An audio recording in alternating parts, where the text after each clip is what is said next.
Hello everyone, it's Shane Kanto, your Wasteland reviewer, and I'm super excited about this review for Annihilation. And this is written, directed by Alex Garland, who did Ex Machina, and which is one of my favorite science fiction films. Which, if you watched any of my reviews, especially about science fiction films, you know how much I love sci-fi. And also, Ex Machina was one of my favorite films of 2015 that come out. Fact check me. But anyway, so I was super excited when the trailers for this film dropped and thought that this is going to be a crazy, crazy film. And guess who was right? This guy, because this is a crazy, crazy film. And what I love most about this film is that it balances such a mix of different kind of sci-fi elements. Because a lot of sci-fi, it's horror sci-fi, or intellectual sci-fi, or action sci-fi. This has all of those elements rolled into one and makes such a cohesive, beautiful film. And I have to say, this is going to be one of those films that some people are going to come out hating it and just being like, what the hell did I just watch? And I walked out saying, what the hell did I just watch? I loved it, kind of thing. And it really, really hits it. This is a film that makes you work for it. It's not going to spoon feed you everything. And you are probably going to make some of your own connections with this film and own thoughts that make this a different experience for you compared to other people. Which, honestly, that's great when film can do that. This is a very slow burning. It's like the first part of this where you're leading up to getting to the shimmer. It is slow burning. And the interesting thing is this is set up just like 2001: A Space Odyssey, even with title cards telling you what part in the journey you're at, which was interesting. And one of my friends put that he thinks this is the Alien of our generation, and I'm not going to go that, not in that comparison, because this really isn't like a claustrophobic sci-fi horror film. I feel like this is very connected to a film called Stalker, which is a Russian film about this person who leads these two men into this strange nuclear fallout area and what they experience psychologically and what's going on there and what it does with their minds. This film takes that, puts in this military aspect of this group of women going into the shimmer and dealing with what the hell's going on in there.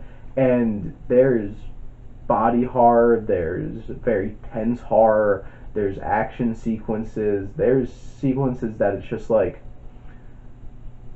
very just visually just boom right there, and you're trying to figure out what's going on here and trying to unpack what you're seeing. And honestly, that's really what the characters are doing in this film too. And this is such a powerful, strange experience. And honestly, Alex Garland does a great job of keeping the tone foreboding, but you're feeling this sense of amazement about what's going on around you. And you're really feeling connected with these characters and what they're experiencing, and afraid for them and what they're experiencing. Because the thing is, I'm not giving anything away plot point wise, because this movie is very unexpected where this goes. I want you to go experience it that way and not know what to expect. But the writing, these characters are all very interesting and all have layers. And I have to say, one of the big positives about this film is how well handled exposition is throughout the film. It feels very organic and natural in the dialogue, which is really important, because exposition dumping can be very distracting in a film, and they do a very good job of organically putting that together. I've heard some complaints from some people about subplots and stuff like that, but honestly, all that really worked for me in this film. And some of them, did they really need to be there? It's debatable, but I felt like it really built up the film and didn't take a whole lot of time away from what was going on for you to feel connected. And this film is nonlinear and bounces back and forth between previous experiences and stuff like that in a way that is purposefully jarring, but is letting you into the same space that our characters are in because they're not sure what's happening and weird things are happening. And there's moments where I was just like, holy crap, what, like, really on the edge of my seat, like, almost freaking out about some of the stuff that goes on. And this film does that better than a lot of horror films. And one thing that I have to say about this too, that was very similar with Ex Machina, is the use of visual effects for such a low budget is so impactfully used in this film, and so well done and so beautiful. And I haven't even gotten to Mr. Cinematographer person here who loves talking about cinematography. Rob Hardy makes this film so gorgeous, and he must have had so much fun being in on this film with the color palette that's in this film and the production design and everything set up in this film and how this was shot, how this was edited. Some of the frames are just absolutely gorgeous and haunting at the same time. And there's one particular shot having to do with flames, I'm going to leave it at that, that is just so powerful and just creepy and awe-inspiring.